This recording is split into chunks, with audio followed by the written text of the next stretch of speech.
Hi everyone, welcome back to my channel. 300 rupees అప్పుగా తీసుకుని 12% వడ్డీ రేటుతో 1080 రూపీస్ వడ్డీ చెల్లించను. అయినా కాలం ఎంత టైం అడిగాడు ఇక్కడ. So formula I = PTR/100. Okay, ఇక్కడ మనం చూసుకోవాలి ఎంత అప్పు తీసుకున్నాడు. 3000 రూపీస్ తీసుకున్నాడు. నెక్స్ట్ వడ్డీ రేట్ ఇచ్చాడు 12%. నెక్స్ట్ ఎంత వడ్డీ చెల్లించాడంట, టైం అడుగుతున్నాడు. సో సబ్ట్రాక్షన్ చేద్దాము. ఎంత వడ్డీ 1080. 1080 ప్రిన్సిపల్ అమౌంట్ ఎంత 3000.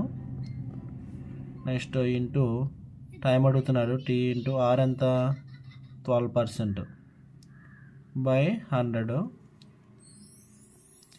ఇక్కడ 2 zeros, ఇక్కడ 2 zeros క్యాన్సిల్ అయిపోయింది.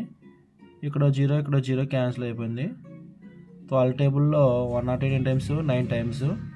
టేబుల్స్ వస్తే కనుక మీరు త్వరగా చేయగలరు క్యాలిక్యులేషను.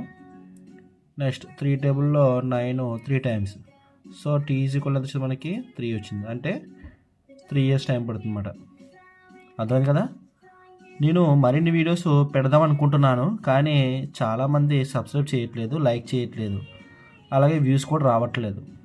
సో నేను పెట్టే ప్రతి వీడియో కూడా ఎవరైతే కాంపిటేటివ్ ఎగ్జామ్స్ ప్రిపేర్ అవుతున్నారో వాళ్ళకి చాలా వరకు యూజ్ అవుతుంది, అలాగే స్కూల్లో చదువుకునే పిల్లలకు కూడా యూజ్ అవుతుంది.